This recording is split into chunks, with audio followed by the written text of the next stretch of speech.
has been dabbling with K elements who are very clearly hand in glove with the ISI, Pak-based ISI, Inter-Services Intelligence and its agencies, members, an entity that is inimical to Bharat, and they have been trying to blame Bharat for involvement in K-terrorist Nijjar's killing, but later on claiming that he just had intel but no proof. Now, so far, Justin Trudeau till now has not given any credible proof. It's always been allegations and wiretaps, which again are violations of international conventions. But here on the right stand, we bring you documents that reveal not just K funding proof to Trudeau's ally, NDP leader Jagmeet Singh, but also a clear proof that how these elements are involved, how these elements are getting a free run on Canadian soil.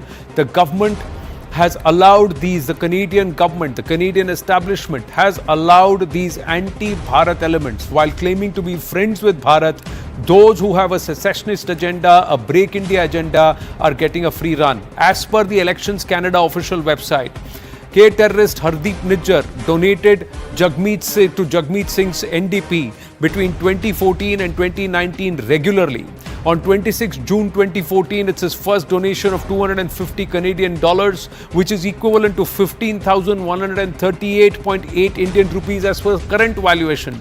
On November 2017, Nijjar donated $375 Canadian to NDP thrice, transaction of 22,705.91 rupees as per today's rate.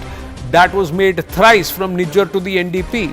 K-terrorist Mo Dhaliwal's donations to the NDP between 2017 to 2018, 2018 to 2019, 2019 to 2021.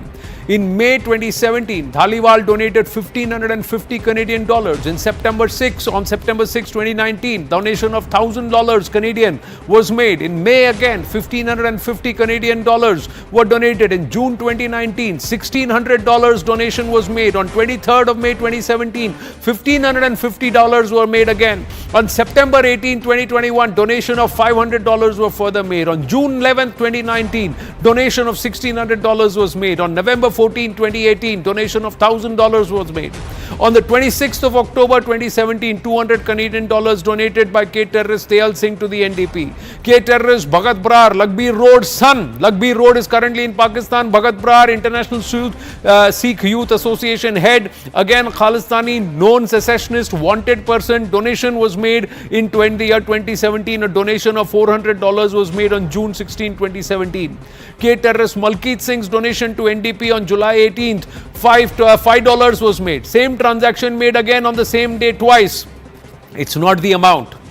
It's the endorsement of support to a particular person. You are, by Canadian law, any Canadian citizen can make these donations. What we are saying is these elements are of interest. They are persons of interest and they are on Bharat's wanted list, and some of them are on the no-fly list of Canadians, of the Canadian authorities and the Canadian government. Their own government believes that they are a threat to flying on commercial airlines as recently as June 2024, ladies and gentlemen, but they are all actively donating to one particular person and his party. Dulai's donation to NDP, Palwalkar Dulai's donation made on 24th of July 2015, amount of $1,500 Canadian. Dulai to NDP again. Explosive documents accessed by CNN News 18. All these documents have been accessed from the Elections Canada website, ladies and gentlemen. Bhupinder at our news desk has been working hard, tirelessly to get this story out and get these documents out. It's all out there. The terrorists who funded Trudeau's then ally, Jagmeet Singh's NDP, were named by Bharat in their wanted list, and that list was handed over to the Canadian government in 2018. K-terrorist Parvikar Singh Dulai, named in Bharat's 2018 dossier, visited Pakistan in November 2015 and 2016. Linked to Pak-based K-terrorists backed by the ISI. Linked to Canadian extremists Bhagat Brar. Bhagat Brar is Lakhbir Road's son. Linked to Canadian extremist Gurjeet Singh Chima. In 2017, he planned procurement of weapons. In 2017, he raised funds for terror acts in Punjab, Bharat's Punjab. He raised funds in Surrey in Canada for terror acts in Bharat. K-terrorist Malkit Singh, alias Fauji, has been named in Bharat's 2018 dossier, a member of the Babar Khalsa International BKI outfit involved in radicalizing, motivating, recruiting and providing funds. sourced weapons from Uttar Pradesh in 2014 for terrorist module, recruited K gang members to carry out targeted killings in Punjab. K terrorist Bhagat Singh Brar, named in Bharat's 2018 dossier, son of Pak-based terrorist Lakhbir Singh Road, associated with K terrorist Hardeep Nijjar and involved with the Khalistan Tiger Force, visited Pakistan in 2015, plotted terror attack in India. 2017, he arranged weapons from across the border, arranged for weapons for Punjab terror module. In 2017, was part of anti-Bharat event with Gurpatwant Panun. K terrorist Tehal Singh, instigating youth in Punjab to revive militancy, residing in Brampton for the last 35 years. K terrorist Hardeep Nijjar, named by Bharat in their most wanted list to Canada in 2018. Several cases against Nijjar for terror acts. Extradition of Nijjar was sought several times by Bharat with the Canadian authorities. Lookout circular against Nijjar was made in 2015. Red corner notice issued in 2016. Still, he was allowed to proliferate and continue his activities in Canada. He is seen firing an AK-47 rifle out there on Canadian turf, which is again violative of Canadian laws, but no action taken against. Nijjar's main job was to identify youth born after 1984 and use them for terror acts. More than 10 FIRs pending against Nijjar in Punjab and NIA. Arranged the killing of Baba Banjara in 2014. Reportedly organized arms training camp in 2015. Given training in AK-47 assault rifles, sniper rifles, pistols. Separatist Mandeep Singh given arms training by Nijjar. Raised 4-member KTF Khalistan Tiger Force module in Punjab with Arshadallah. Arshadallah is also currently in Canada. Detained and then let off. We'll tell you that also in a bit. Attempted attack on Hindu priest in 2021. Hardeep Nijjar and his members accused of sending tiffin bombs with Dallah's help for nationwide attacks across the country. Closely worked with Gurpatwant Panun to carry out terror attacks. Charged with waging war against Bharat and reviving terror. Declared a terrorist in 2020. Suspected to be behind Sikh leader Ripudaman Singh Malik's killing in Surrey. All these are here, ladies and gentlemen, and this is the latest, and this is the entire list. I'm just going to quickly show that we've got proof of all of this. This is what it is. Brampton, these are the payments that have been made June 16, 2016 to Jagmeet Singh. This is Bhagat Brar, Lakhbir Road's son. He's made these donations. Then let's show you all the documents one by one quickly. This is the full laundry list of Mo Dhaliwal's donations. Mo Dhaliwal's donations, all these donations being made to Jagmeet Singh. This is how it is being done. K elements, secessionist groups, there you are allowed to donate, but the point is, look at the kind of patronage that these entities, these elements wanted by Bharat. This is documentary proof on the Elections Canada website that these are all elements since 2018. Dossiers have been given by Bharat and they are enjoying a free run. This is Malkit Singh. Malkit Singh making donations. So, present in Canada, wanted by Bharat, dossier given in 2018. Now, this is Parvarkar Singh Dulai. Parvarkar Dulai denied removal from the no-fly list of the Canadians because the Canadian Minister of Security thought they are a threat to commercial airlines if they are allowed to fly. This is June 2024. They are also wanted by Bharat, not handed over by the Canadian authorities, still donating to political parties and influencing political opinion there. Hardeep Nijjar, look at the number of donations Hardeep Nijjar has made. Donations made from 2014, 2017 and into 2018 and 2019. We've got the paper trail here. And one more, Tehal Singh, again making a donation in 2017. Since at least 8 to 9 years, these people are present. Now, this is the other document. This is the court document that you're seeing on your screen right now. This is the court document. What is the date here, ladies and gentlemen? The date is 19th of June 2024, when the Federal Court of Appeal is where they had gone. The Federal Court of Appeal. The Federal Court of Appeal. Who are the appellants? Look at the names. Bhagat Singh Brar and Parvarkar Singh Dulai. They are the appellants. Who's the person who's the respondent? It's Canada, Minister of Public Safety and Emergency Preparedness. What are they saying? At the end, it's a 30-odd page document, the judgment, page number 27, towards the end.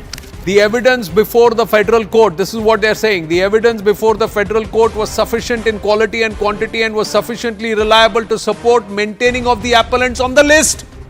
What list? No-fly list.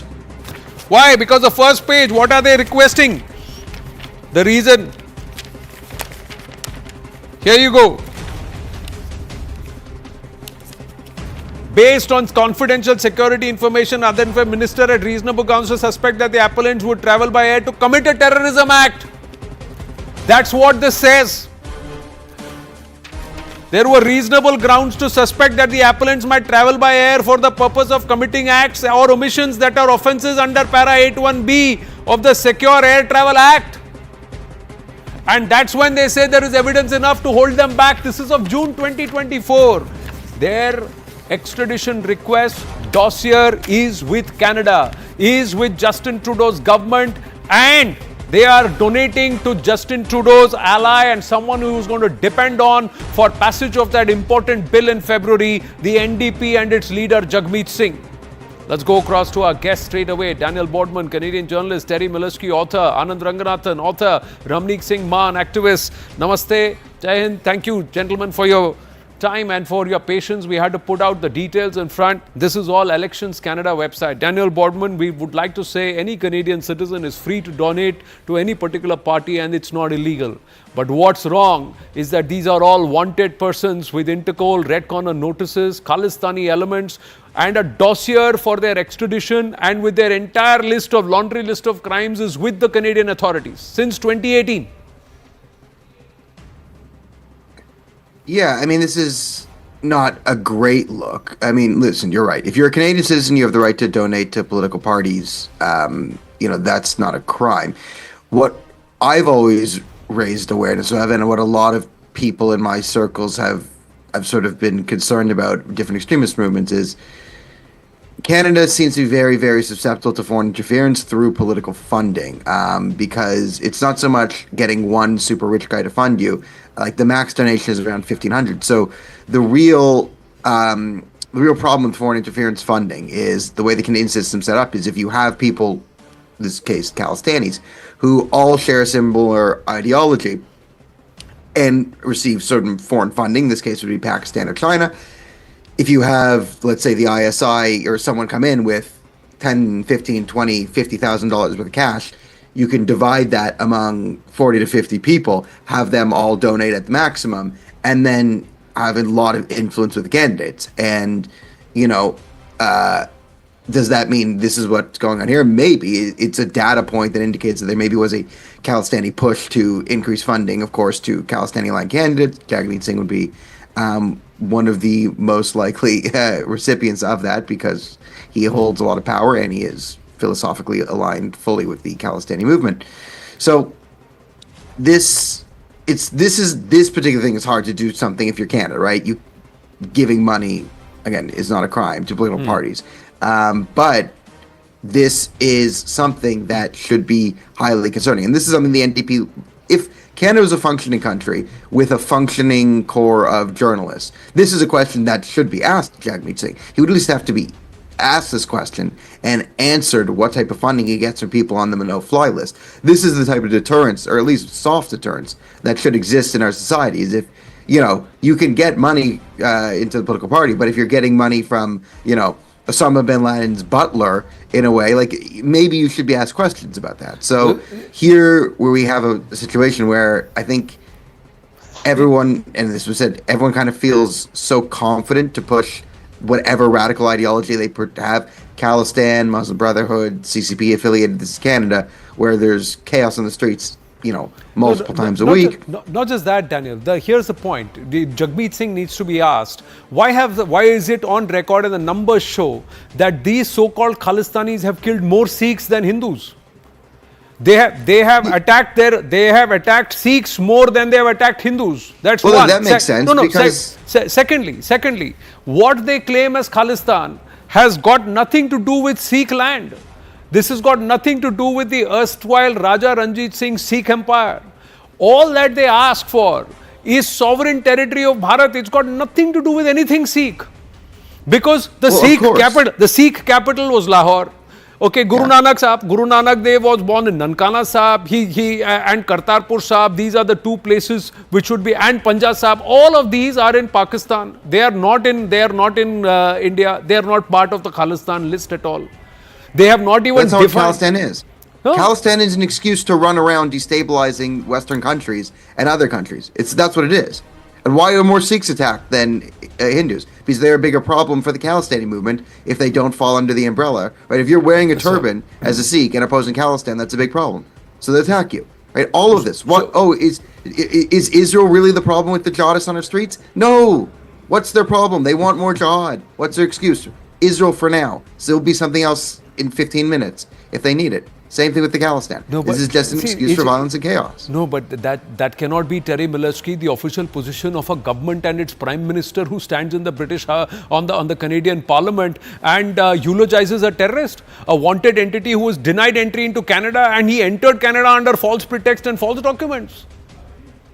Yes, it's true that we are still wrestling with the mystery of how Hardeep Singh Nijjar managed to become a citizen of Canada. And when the question was first raised, confidence was hardly improved by the fact that the immigration minister had to change his answer, didn't seem to get it right. Nobody in Canada really knows how, having first approached Canada with false documents and been denied, and then secondly approached with a bogus marriage, a marriage of convenience, and was denied again. And then on the third, I'm afraid I can't tell you what happened because we don't know how did he get citizenship. So there are multiple questions to be answered arising from these documents. I don't say it's a surprise. I mean, and it's also nothing illegal. And that raises an important point.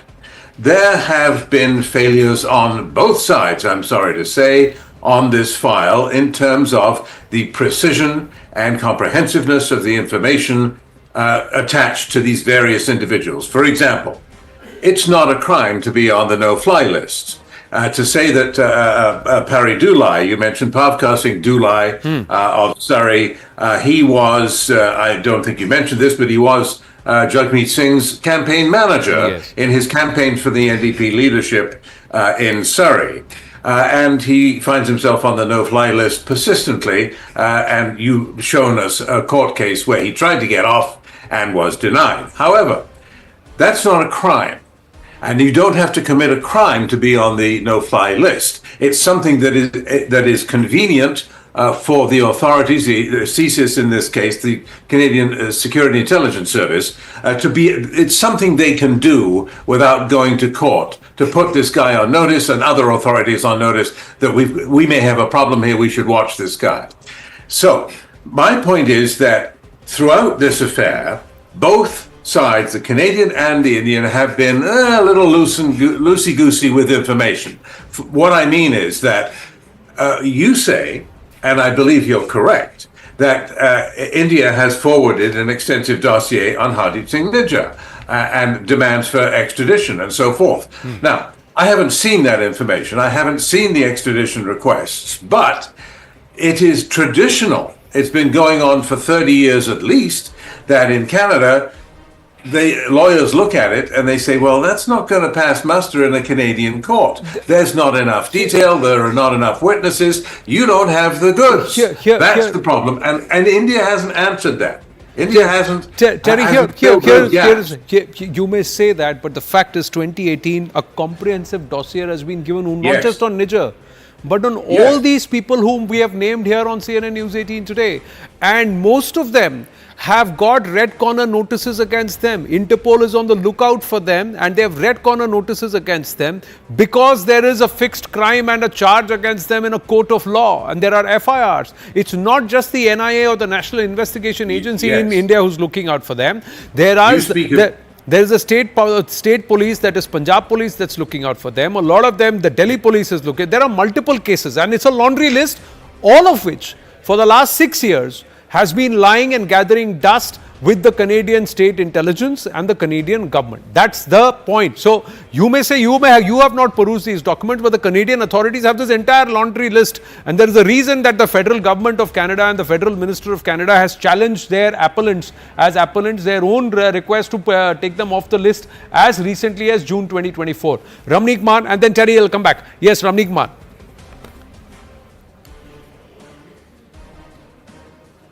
You're on mute, Ramneek, please. So, Anand, good evening and good evening to everyone. So, let me just clarify a few things to begin with. There's never going to be a Khalistan here. Let's understand this. Yes. And let's, for the convenience of all involved, including the CSIS, the Five Eyes, everyone. This is Bharat Bhumi. This is Hindu Bhumi. This is Khalsa Sikh Bhumi. This is Bodh Bhumi. This is Jain Bhumi, right? This is the Bhumi of Sanatan. There's never going to be a Khalistan here ever.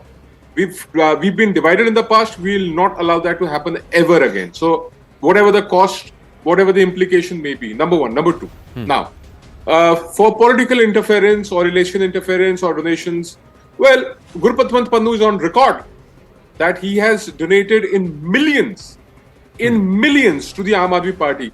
Is that not a political interference in India?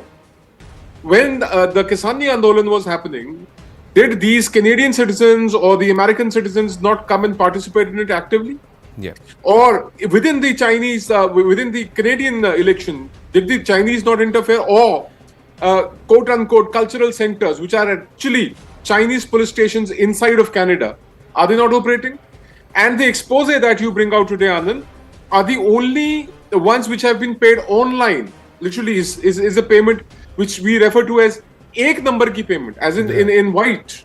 How about the fundings that they have organized?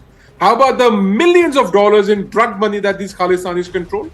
How about the millions of dollars of blood money that these gangsters and these terrorists control in Canada? You think they'll not be paying their political friends for a quid pro quo? I mean, that's really foolhardy if you think that's not going to happen or that's not happened so far. So my point is, a Brahman, these Khalistanis love to address to Brahmins as a Brahman. So Hardeep Nijjar entered Canada as a Brahman. He was Ravi Sharma when he entered Canada, and that's his alias, if you ever wish to address to him as, because it's on official Canadian government records. And like Terry Miliski rightly said, no one knows how did they actually give him citizenship. And later, he was addressed to as an honorable citizen by the Prime Minister Justin Trudeau on the floor of the Parliament. Well, the CSIS or the FBI or the US authorities, if I may, quote unquote, have evidence of plotting and planning of people trying to kill Gurpatwant Pannu. But they don't know who killed John F. Kennedy. And so far as the Canadian neither do they know who killed Ripudaman Malik or Karima Baloch. Again, coming back to that, right? So Ripudaman Malik actually turned pro-India, and the letter that he had written to the Prime Minister of India, Narendra Modi, is online. So the fact again is, when these Khalistanis were active in Punjab, these Khalistanis actually killed 60% Sikhs of the 100% killed. 100% people who were killed, 60% were Sikhs. And today, even today, as I speak, as I present myself to you and to the people who are listening to your channel, my life is under threat. By whom? By these Khalistanis. Why? Because as a Amritari Gursikh, as a Sabut Swarup Gursikh, I support my country, I don't support Khalistan. So that's the level of their tolerance. Right. Well, political interference, this is just the tip of the iceberg, I believe. The endeavor is to not just to try and with documentary proof, Dr. Ranganathan, expose this entire Canadian establishment and its agenda, but the fact that they have, while claiming to be friends of Bharat, been harboring those entities who are inimical to Bharat and who are in cahoots and in bed with the sworn enemy of Bharat, that is Pakistan. Yeah. Absolutely, Anand. First of all, good evening to you and to my fellow panelists. Congratulations to you and your entire team for this amazing expose. And I have no hesitation in saying Ramneek Bhai is my brother, but if our government has any sense, within an hour, there should be a Ministry of External Affairs presser elucidating exactly these very points, and a new dossier should be done by the time this day finishes and dispatched off to Canada. Because here are the 2 points. Number one, let us imagine there is a country that has charged an individual with proof, valid proof of bombings, assassinations, forming terror outfits, being on no-fly zones, and being called a terrorist. Now that person who's been accused authoritatively by a country, that person deposits some money, let's say Anand, in your bank account. two things should follow immediately through you. That is what I'm trying to say out here. Logically, number one, you should report this. You should report this to the authorities of the country you are in.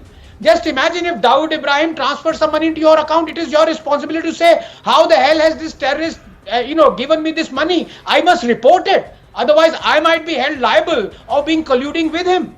So number one is that. Number two, the Canadian authorities or the nation where this transfer has happened should be in the know. Now, either of those two things did not happen. NDP party, especially Jagmeet and his cohorts, never informed. It's not a question of asking Jagmeet this question. The whole point is he should have taken this fact that a person accused of being a terrorist, accused of bombing and assassination, has transferred some money to his party. That itself is problematic. I don't find it problematic that a press or a journalist, took 10 years and it was up to you to discover this. Jagmeet was silent, and that itself is problematic for me. Because would we be silent if a terrorist transfers money? No, we wouldn't. No, but be. for Jagmeet, we would be asked questions. but that's the case. So in this case, they are playing good terrorist and bad terrorist. What they are saying Absolutely. is that this is a Canadian citizen. India's most wanted is our most loved, is our most favored. That's the game that's being played. So then Canada is not a friend of Bharat. Canada is very clearly in cahoots with the enemy, that is Pakistan, and they're working with the ISI. It's the ISI controlling the narrative for the Justin Trudeau administration. That's it. There's an alternative. That's it. Can I comment on Yes, that? Terry. Yes, Terry. There is an alternative, and that is that India could do a better job.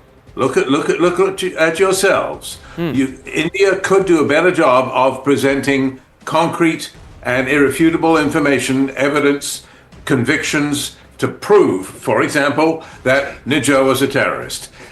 Okay, Canada so what is the looks intent? at allegations from India. It's not a crime in Canada to be accused in India. He's designated a terrorist. Okay. He's accused of being a terrorist. If an individual Canada can't act on that because it's not a crime to be accused. Please educate me and our viewers. If there is an international red corner notice or an Interpol lookout notice against a person, what does that imply, Terry Milewski?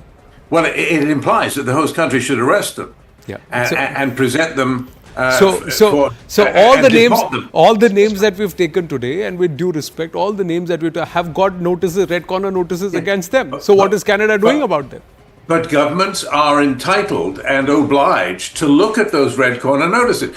For example, Alexei Navalny, the Russian opposition leader, had a red corner notice against him. And he was welcomed in Germany, he was welcomed in the West, he was perfectly free because those governments looked at it. They made their own judgments. They said, we're not going to respect that. So are you okay if Bharat starts making judgments about those who want a separate Quebec, those who want a separate Texas and a San Francisco and a California, etc.? So as separatist elements and people, and should we start then reciprocating, saying Canada's love for these kind of elements by allowing a free platform to the likes of similar entities of like Pannu and Tariq Kiani, who will sit here and talk about attacking perhaps the tower in Vancouver or perhaps a park there and say go and make a thing, just like Pannu has spoken about Ayodhya temple. Are you okay with that? Will you be okay with that, or will you say what is India doing? Well, we would ask, what is India doing? Of Correct. course. So today India is asking what is Canada doing? Perfectly fair. It's perfectly fair for India to demand, what is Canada doing? Why isn't it presented? And I'm just simply saying to you that the Canadian government is not completely without its rights to say, I'm sorry, we don't see a conviction here, we see an accusation. They are actually putting somebody on a no-fly list, saying they're a threat to a commercial airliner, and they are not handing them over to the authorities. They are saying they denied somebody entry thrice into their country, and then he's entered on false documents, and they are justifying and now mourning him and eulogizing him. So, Terry, I understand you're a Canadian citizen, you have your loyalties. Hypocrisy. No, not hypocrisy. I'm just saying that there is nothing defensible here. Please, with due respect, there is nothing defensible with these elements. These are gangsters. Okay. These are not people who are activists who have created, who have made an exposure. You mentioned Dulai, for example. You mentioned Dulai, and you show a picture of Dulai showing the crest on the back of his jacket, which is taken from a documentary that I did years ago, exposing him as being on the no-fly list, etc. I'm with you on that. Ji. And there's an example where Canada has, by the way, gone further and done whatever it could within the law by putting him on the no-fly list, even though they don't have him committing any criminal activity. Tell me one person So who's been, they've tell me done one out of something. all of these whom you have also exposed since 2007 that the Canadian government has extradited to Bharat to be brought to justice.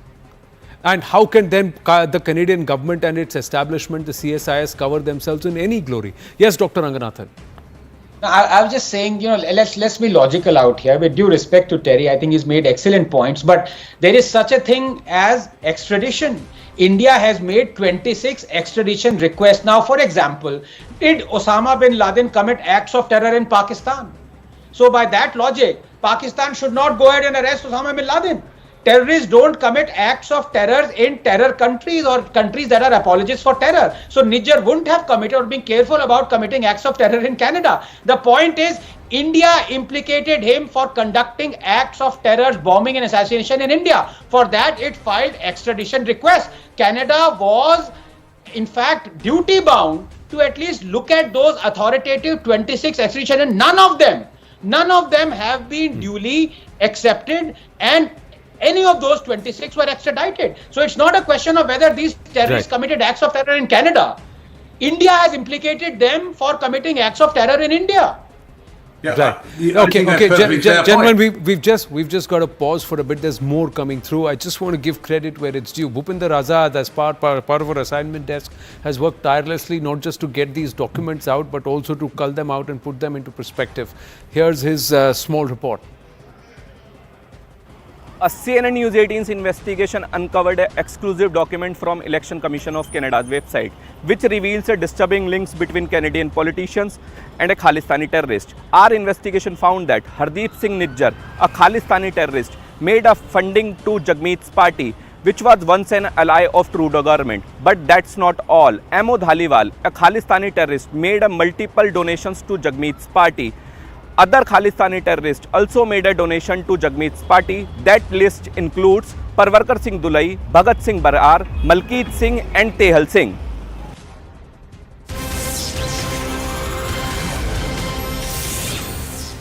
And there's more. Gurpatwant Pannoon has now announced new dates of temple attacks in Canada. Open threat to Hindu MP Chandra Arya. Canadian government just can't relax and ignore these threats. Indian intelligence sources are telling CNN News 18 all activities in the name of freedom of speech are nothing but terror acts. They are open threats and instigation. The Canadian government is trying to whitewash this entire probe into earlier attacks. Intel sources further say that deliberate diplomatic breakdown has been pushed to promote these activities. It's a cause for concern, ladies and gentlemen. We're going to take a very, very short break. When we come back, our guests stay on as we get you another aspect. Arsh Dalla, detained and then let off. And a total eyewash. Stay with us.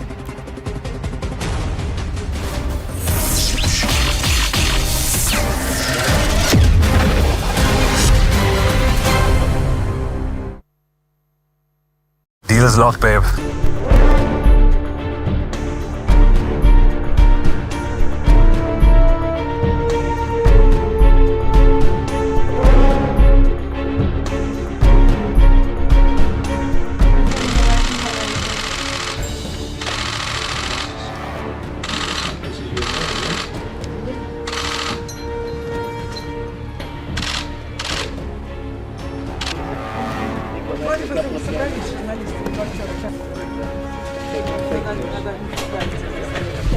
You don't have a problem in Russia. We have, you don't have. You might have. You still have. Let's see. Hello, everybody. Всех приветствую.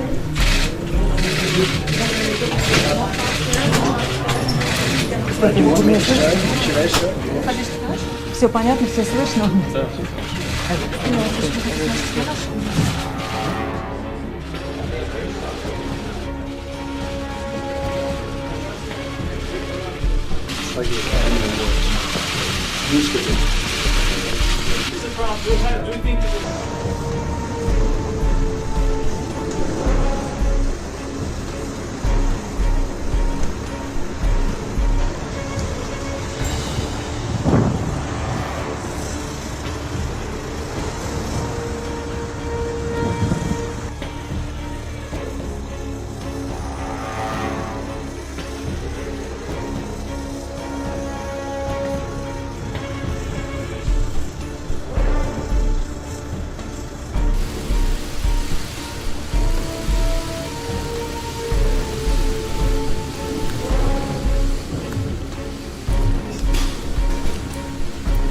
to protect our citizens from this global menace. But if we're going to solve many of the problems facing our world, then we're going to have to find ways to cooperate in pursuit of shared interests. And we're going to have to find ways to cooperate in pursuit of shared interests. Thank you.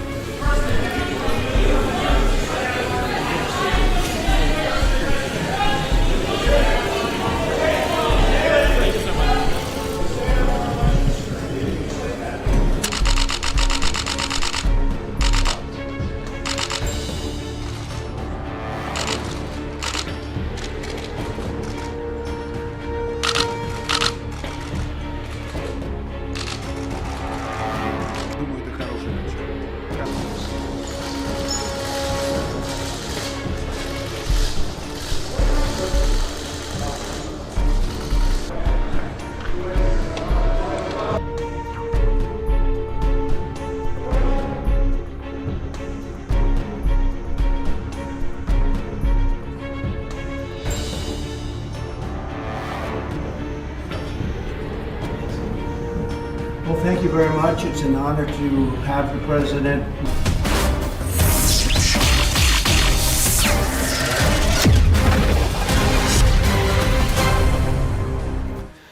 Back on with yet another CNN News 18 exclusive. Arsh Dalla, another wanted man. His detention is but a mere eyewash by the Canadian authorities. There is huge pressure under the Trudeau government to not open a full-fledged probe against Arshdeep Singh Dalla. Despite open shootout and CCTV available with the Halton Regional Police, there are reservations against the arrest, and under pressure, local media is also not talking about it. In fact, we are given to understand that he's been let off and that he will be available around the court cases, and he was picked up after his presence during an encounter, ladies and gentlemen. He is someone who is a close associate of Nijjar. He is linked with Nita, who's based in Lahore in Pakistan, part of this entire Khalistani Tiger Force grouping, and his name has never come on record. Bringing him to justice is out of question right now, given the frosty equations between Bharat and Canada. But he is another most wanted man, and we'll put out that MHA notice that lists Arshdeep Singh Dalla as one of the most wanted men. It's the recent list that's come out. On 19th of Jan 2016, Arsh Dalla was on NIA's most wanted list. He is still on the NIA's most wanted list. On January 9, 2023, MHA notification declared Arshdeep Dalla, aka Arsh Dalla, as a terrorist. Dr. Ranganathan Ramnik Man with us. Ramnik Man, what a travesty. These elements... This is just unbelievable. Unbelievable. But thank you, Anand, for relentlessly pursuing this. And I'm sure not just the common man and everyone in India is grateful, but people who are representatives of the government like Ramin Paji are also grateful. But as I said, this should be fervently taken up. This has to be taken up by our government, because this is clinching proof, if there was any, that there is wide scale, continuous, years and years of collusion, Anand. This is not something that has happened for 6 months or, a year. The records that you showed, and I've just been poring over them, go back almost 10 years. Yes. What has the Canadian government been doing? This is the question I want to ask. But before that, I plead to Ramnik Paji that the government must take note of this and a presser must be held. देखिए, naming, shaming and exposing them at every fora, Ramnik Man, is the only way out. We'll have to call out Justin Trudeau, shame and embarrass them every time they talk about human rights, every time they talk about rules-based engagement, every time they say that, we should say Arshdeep Dalla. Every time they say that, we should say Hardeep Nijjar. Every time they say that, we should say Malkit Singh, Parvinder Dulai. All of these names we should keep taking again and again, and then say Jagmeet Singh, जिसके साथ तुम खड़े हो, जिसकी बैसाखी लेके तुम्हारी सरकार खड़ी है, and you are dependent on them. It looks like till February, till this bill is passed, he can't say a word. Ramnik Man. Mute pe aap. Okay, Ji. Anand, you cannot expect much justice in Canada under Justin's watch. That's not going to happen because, like you rightly said, he has his political compulsions, and his political compulsions have made him an apologist for terrorists, for Khalistanis, for separatists, for murderers, for convicts, for criminals, for gangsters, for drug dealers, for drug peddlers. I mean, this is the level at which a Prime Minister of quote unquote, a developed country is, a Western land. This is ridiculous. Arsh who's been accused of murder, he's actually not just accused, he's convicted for murder of Baljinder Singh Balli in Moga. He's an INC, Indian National Congress leader. Yeah. So murderers are being protected in that country. There are 26 requests for extradition, and 29 requests for arrest. So there are 55 in all. What has the Canadian government done so far? Nothing. And what do? They address to terrorists as their honorable citizens. What does the police does? What does the Canadian authorities, the law enforcement does? See, I'll tell you honestly, when we talk about law enforcement, it is a state subject. Well, to maintain law and order in a certain country, whether it is India or in Canada, is upon the local government or the local police. When there is an MLAT between India and Canada, MLAT is a mutual legal assistance treaty. So as per the MLAT, they are obliged, they are obligated to honor those 55 requests by India. Despite getting enough evidences, they keep asking for more. You know why? Because they don't want to act against these gangsters, these Khalistanis. They don't want to act against these drug peddlers. It supports their government. NDP, Jagmeet Singh, he's a known Khalistani sympathizer. No, and how else can you? No, not just that. More evidence. It's not about. So then we should not call them as a friendly nation at all. There is no. No, they are not. And very clearly, make it very known that Canada is not a welcome nation. It's the Pakistan of the West, and it's equal to Pakistan. It is. Like both you gentlemen have said, and I'm quoting the two of you. I'm quoting the two of you. I have run out of time. We have. Okay, 10, 15 seconds. I'll have to interrupt you after that. Please, we are over. All right. It's like Usually if you know, you have terror organizations that have political outfits, right? SDPI for PFI. Yeah. So Canada, the Canadian government is a political outfit. The quote-unquote non-violent outfit for the Khalistanis. But here I'd like to say, when Ramneek said that you won't get justice as long as Trudeau is around. Well, like in India, we have something that is above the legislature, which is the judiciary in many ways. What is the Canadian judiciary doing? Sir, is there no with due respects to court all across the world, if they could not do justice to the Kanishk bombing and the victims of the Kanishk bombings, then one wonders what they will do in this case, especially when the prosecution has not produced enough elements or evidence for the courts to convict them. We're going to take a short break. When we come back, I thank our panelists, Ramneek Mann and Dr. Ranganathan. When we come back, it's a straight face-off on this entire Bhagwa Sadhu Atanki jibe. Is this a Maut Ka Saudagar redo? Is the opposition perhaps so rattled, harried and frazzled by Yogi Adityanath's batenge to katenge? Stay with us.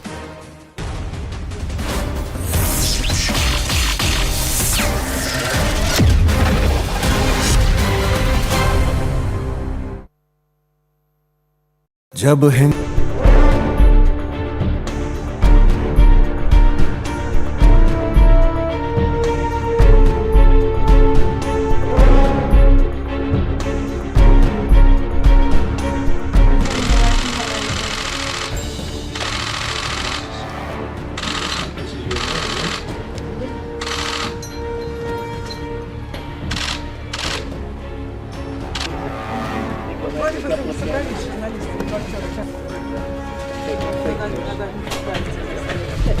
You don't have a problem in Russia. We have. You don't have. You might have. We just sit out here. Hello, everybody. Всех приветствую.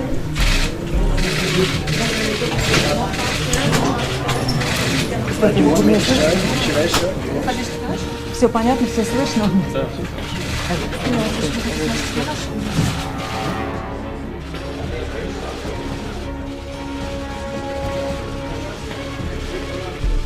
Like the Academy Awards. Used to be. Do you think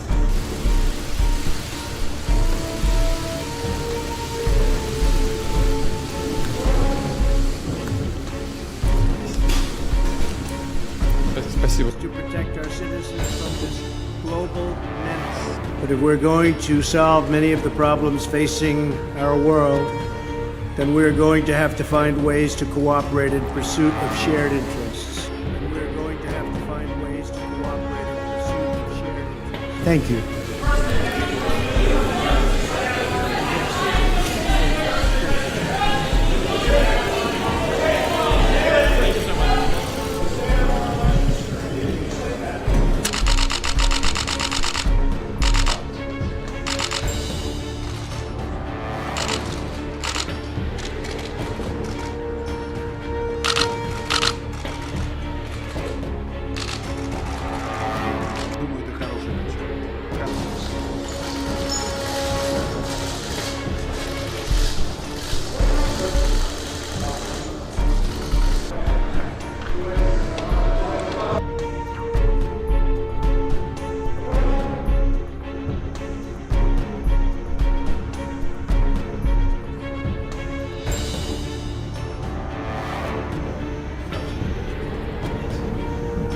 Well, thank you very much. It's an honor to have the president with us. He's been through a lot. He's been through a tremendous amount like probably nobody else, almost nobody else in history, if you really get right down to it. And we're going to have a discussion and see what we can come up with. But great honor to have you with us. Thank you very much. Thanks so much, Mr. President. Thanks so much for this meeting. Five years last. We had, yes. We had a meeting again here in New York in September, and now there are a lot of challenges in Ukraine and United States. And of course, I want to discuss with you. I think where we are together, I think we have a common view that the war in Ukraine has to be stopped and Putin can't win, and Ukrainians have to prevail. And I want to discuss with you the details of our plan that will be.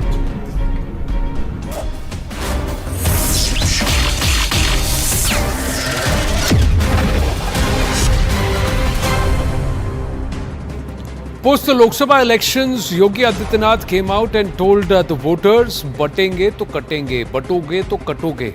And thereafter, it sent off perhaps a domino of responses from the India Alliance. Every day there's a new poster that comes from the Samajwadi Party or the BSP in Uttar Pradesh. And every day there is a new response or a new jibe at Mahant Yogi Adityanath by the Congress party or some of its leaders or members of other members of the India Alliance. Now it's the Congress President Mallikarjun Kharge itself who's not just been condescending and demeaning, but gone ahead and said, what's a sadhu, someone dressed in bhagwa, a bald man who's become a chief minister doing in politics? If you are wearing bhagwa, don't be in politics. He's also further gone ahead and told him, how can he say batoge to katoge? And also said he's speaking like an atanki. He's called him an atanki. The BJP has gone to the Election Commission of India over these remarks.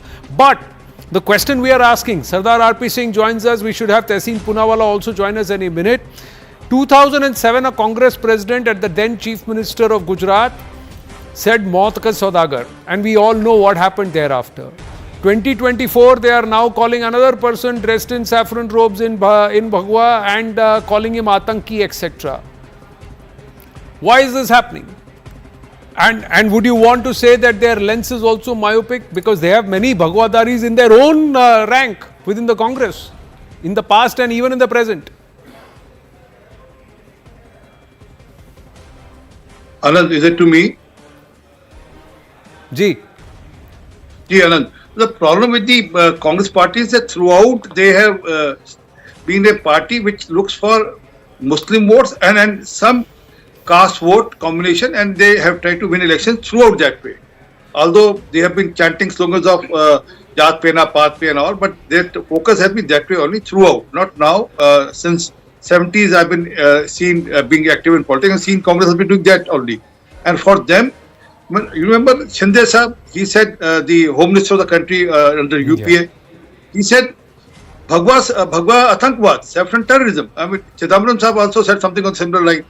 So, and their leader also published a book saying that the attack on the 9/11 attack in Mumbai was the attack which was planned by RSS. But for them, anything which is related to Hindutva is danger to the country. I mean, remember that Wikipedia leak where Rahul Gandhi was seen seen as calling Bhagwa terror bigger terror than Lashkar-e-Taiba in country. So for them, that's the narrative. In closed rooms, they say that, oh, we are a Muslim party. I mean, that's how they say that they are a Muslim party. So what do you expect from a Muslim party? I mean, that's what they'll say. Not just that. If he's sermonizing and if he's preaching and if he's saying those who have taken a path of spirituality, why should it be restricted only to Mahant or those who are wearing Bhagwa? Anyone who so Mahant ho ya Maulana, neither nobody should be. They should have had that thing that nobody should be there. But here you have Maulvis, Maulanas, etc., who can openly parrot political lines, etc. But there's a problem with Yogi Adityanath, Tehseen Poonawala. What's the reason? Is it the Bhagwa or is it the Bhagwa Dhari? And the narrative that he is setting. Namaste. Namaskar, Jai Hind, Anand. 2 or 3 things to my good friend from the BJP, RP Singh ji. He's absolutely right. Congress leaders did say that RSS, certain Congress leaders did say that RSS was involved in 2016. It was a terrible statement, a statement that deserves to be punished. Unfortunately, Kripa Shankar Singh ji, who said that, is a proud member of the BJP, even contested the BJP ticket. This is for BJP's hypocrisy. There exists Sangh terror at the moment. Sangh terror. Not my statement, not yours. RK Singh. He continues to be a minister in the BJP. He has not withdrawn the statement. The fact of the matter is, BJP has no love lost for either the saffron, either the white, either for the green. The BJP only wants to polarize Maharashtra elections because they know they're going to lose it very badly, and I'm making a prediction on the show. Next, the Prime Minister and Yogi Adityanath ji are going to get in Pakistan and Dawood Ibrahim because they have nothing to talk about Maharashtra, therefore they're going to lose it. As so far as what Kharge ji said, Kharge ji has said something very, very accurate, and this is what it said.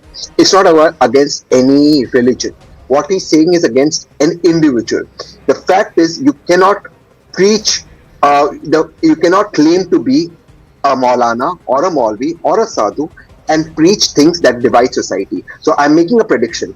Batega koi nahi Maharashtra mein, katega BJP ka vote. No, in this case, Yogi Adityanath. One minute. The basic premise of Battoge to Kattoge is that if you are divided, then you will lose. You need to unite.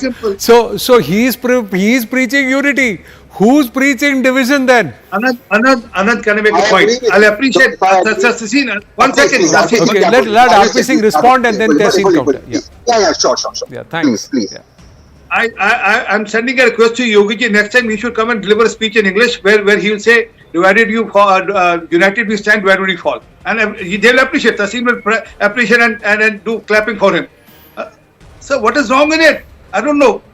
Ek hai to safe hai, batenge to katenge. I mean, we need to unite it. How can we forget Babur came in and who supported Babur? Because हम कटे थे तो Babar walked into the country. नहीं, हम बटे थे इसीलिए कटे. Ahmad Shah Durrani came in and the Hindu Raja didn't supported the Marathas, and whereas the people who supported Durrani were known, the Rohilkhandas, the Kalats and the Kingdom of Awadh, they supported Durrani, and then what happened after that we know that.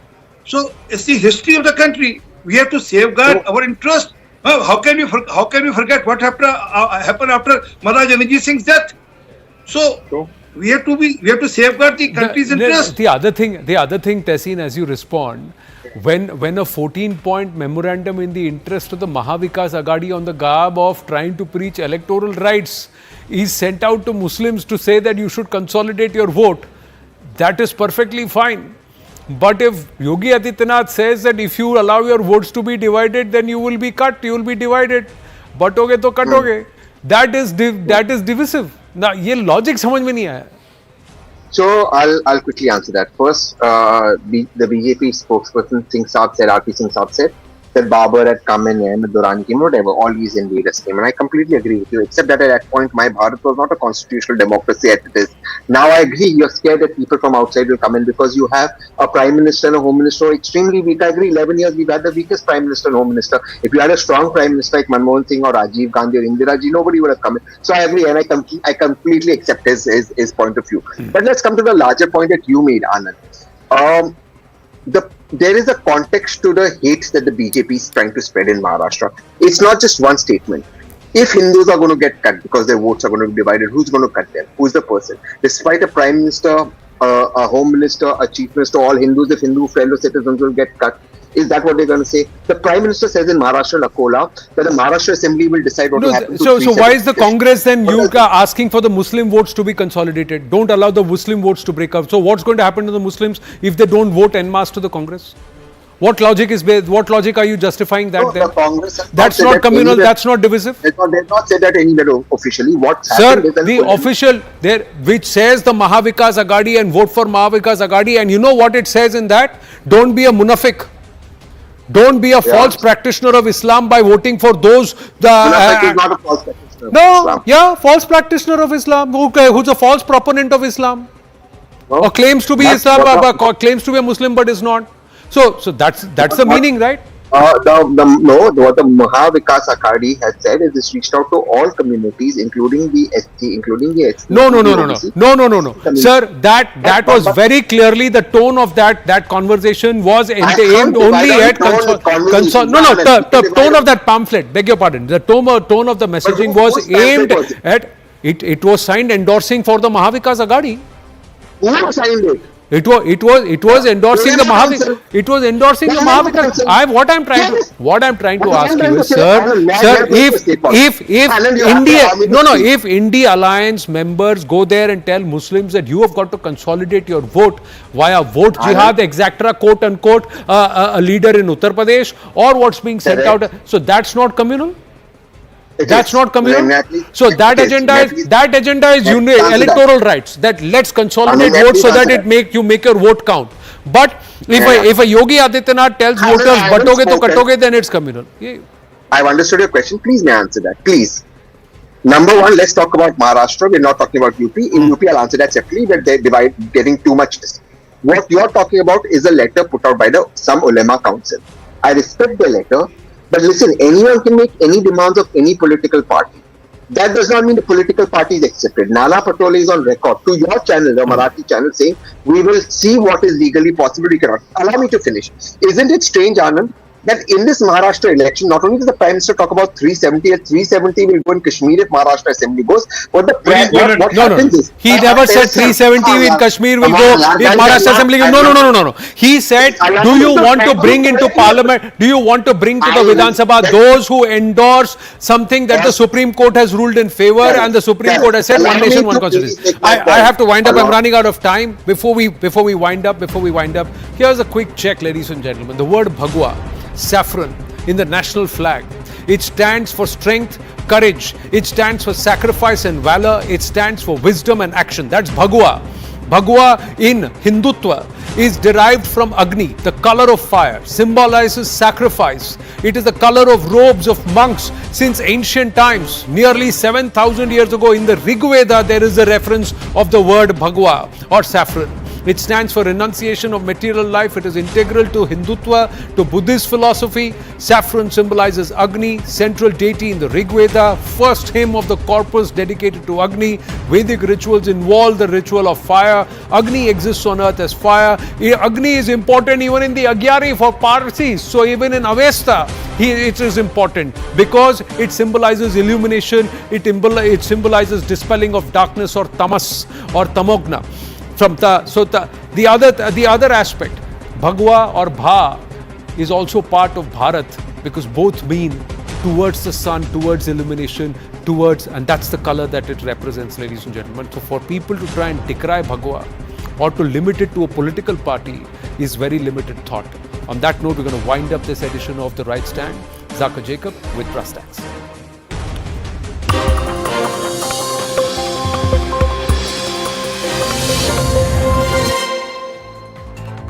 Good evening, this is Brastax. I'm Zaka Jacob. Both the Mahavikas Aghadi and the Mahayuti in Maharashtra are in a race for who can end up giving more freebies to the voters. While the Mahayuti is doubling down on its flagship Ladki Behna Yojana and promising to raise the amount from 1,500 to 2,100, the Aghadi too is promising money and free bus rides to women. Now, all of this will add up to tens of hundreds, if not thousands of crores. This is in a state that is already in debt in excess of over 4.5 lakh crores. Now, this is not money that is BJP money or Congress money. This is money that is